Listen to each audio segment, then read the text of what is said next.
नमस्कार, मी पंजाब डक.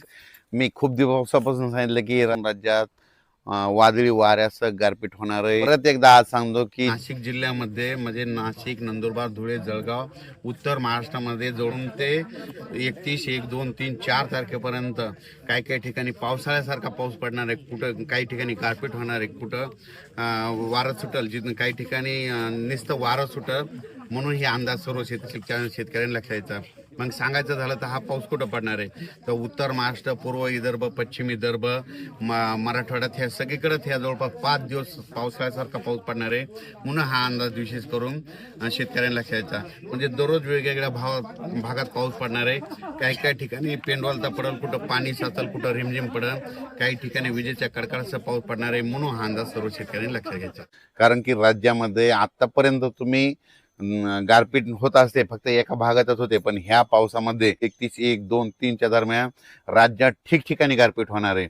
आणि काही ठिकाणी लिंबासारखी गारपीट होईल, काही ठिकाणी बोरासारखी होईल, काही ठिकाणी चिंचोक्यासारखी गारपीट सगळ्या जिल्ह्याला पाहायला भेटणार आहे. पाऊस तुम्हाला सांगू इच्छितो, नंदुरबार जिल्हा झालं, धुळे जिल्हा झालं, नाशिक जिल्हा झालं, जळगाव जिल्हा झालं, त्याच्यानंतर अहिल्यानगर, इकडं संगमनेर तालुका, त्याच्यानंतर मुंबई ठाणे, आपला मुरबाड ते परिसर, पालघर त्या परिसरामध्ये, कोकणपट्टी म्हणजे पालघरपासून ते डायरेक्ट याच्यापर्यंत कुडाळपर्यंत संपूर्ण कोकणपट्टी ह्या परिसरात देखील पाऊस पडणार आहे.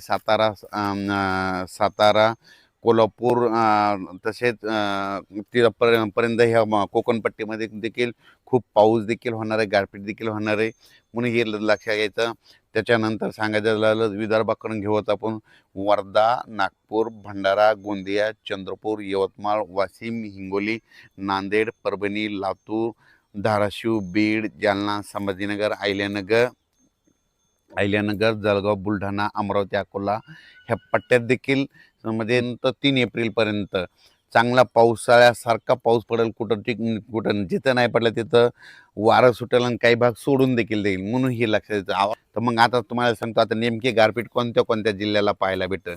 तर तुम्हाला एक सांगू इच्छितो, सुरुवातीला मी परभणी जिल्ह्याचा आहे म्हणून परभणी जिल्ह्यातलं सांगू इच्छितो की परभणी जिल्ह्यात शेलू तालुक्यात भेटेल, जिंतूरकडे देखील भेटेल, पालम परभणी जिल्ह्यामध्ये पालम देखील आहे, पालम पुण्याच्या त्या पट्ट्यामध्ये गारपीट बघायला भेटतं. आपण परभणी जिल्ह्याच्या बाजूला बीड जिल्हा, तर बीड जिल्ह्यातल्या शेतकऱ्याला सांगू इच्छितो की गेवराई जिल्ह्यामध्ये देखील, गेवराई तालुक्यामध्ये देखील पाऊस देखील भेटेल, गारपीट देखील भेटेल.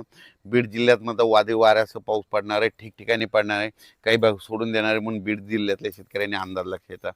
जालना जिल्ह्यात देखील म्हणजे कन्नड, सिल्लोड, भोकरदन त्या पट्ट्यात देखील अजिंठापर्यंत तिकडे देखील काही ठिकाणी खूप सोयगाव त्या परिसरात देखील चांगल्या परिसराचा पाऊस होईल, काही ठिकाणी गारपीट होईल. म्हणून हे देखील सर्व शेतकऱ्यांनी लक्षात घ्यायचं. त्याच्यानंतर संभाजीनगर जिल्ह्यामध्ये देखील वैजापूर, गंगापूर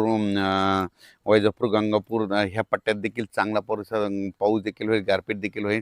म्हणजे संभाजीनगर जिल्ह्यामध्ये चांगल्या प्रकारचा वादळी वाऱ्यासह पाऊस होणार, काही ठिकाणी गारपीट देखील पाहायला होणार नाही. म्हणून हे लक्षात येतं. अहिल्यानगरमध्ये देखील खूप ठिकाणी गारपीट पाहायला भेटेल, काही ठिकाणी वारं सुटेल, कुठं पाऊस पडेल, काही ठिकाणी निरंग देखील राहील.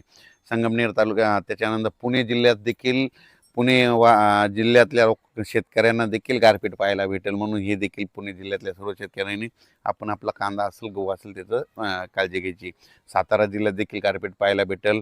त्याच्यानंतर कोल्हापूर जिल्ह्यात देखील काय गारपीट पाहायला देखील भेटेल. त्याच्यानंतर इकडं बुलढाणा जिल्ह्यात देखील घाटाच्या खाली इकडं म्हणजे सिंदखेड राजाचं त्या परिसरात गारपीट पाहायला भेटेल. त्याच्यानंतर अकोला, अमरावती तिकडल्या जिल्ह्यात देखील गारपीट पाहायला भेटेल, पाऊस देखील पडेल. त्याच्यानंतर वर्ध्याकडं हिंगणघाट त्या परिसरात देखील गारपीट पाहायला भेटेल. त्याच्यानंतर सांगायचं झालं तर इकडं यवतमाळ जिल्हा, माहूर तालुका त्या परिसरात देखील काही ठिकाणी पाऊस, काही ठिकाणी गारपीट पाहायला भेटेल. म्हणजे सांगायचं झालं तर खूप ठिकाणी म्हणजे हे पाऊस काही ठिकाणी पावसाळ्यासारखा पडेल, काही ठिकाणी रिमझिम पडेल, काही ठिकाणी सोडून देखील देईल. पण राज्यात मात्र 3 एप्रिलपर्यंत राज्यात हे अवकाळी पावसाचं सावट आहे. ही सर्व शेतकऱ्यांनी लक्षात घ्यायचं. पट्टीच्या आंबा उत्पादक शेतकऱ्यांना सांगू इच्छितो की तुम्ही काय करा, तुम्ही तुमच्या आंब्याची काळजी घ्या. कारण की कोकणपट्टीकडे देखील खूप पाऊस देखील बघायला भेटणार आहे, गारपीट देखील भेटणार आहे. तसे नाशिक जिल्हा, त्याच्यानंतर नंदुरबार, धुळे, जळगाव ह्या पट्ट्यात देखील चांगल्या स्वरूपाची गारपीट पाहायला भेटणार. म्हणून त्या शेतकऱ्यांनी आपण आपल्या पिकाचं संरक्षण करावं. अचानक वातावरण बदल झाला तर परत एक मेसेज दिला जाईल. धन्यवाद.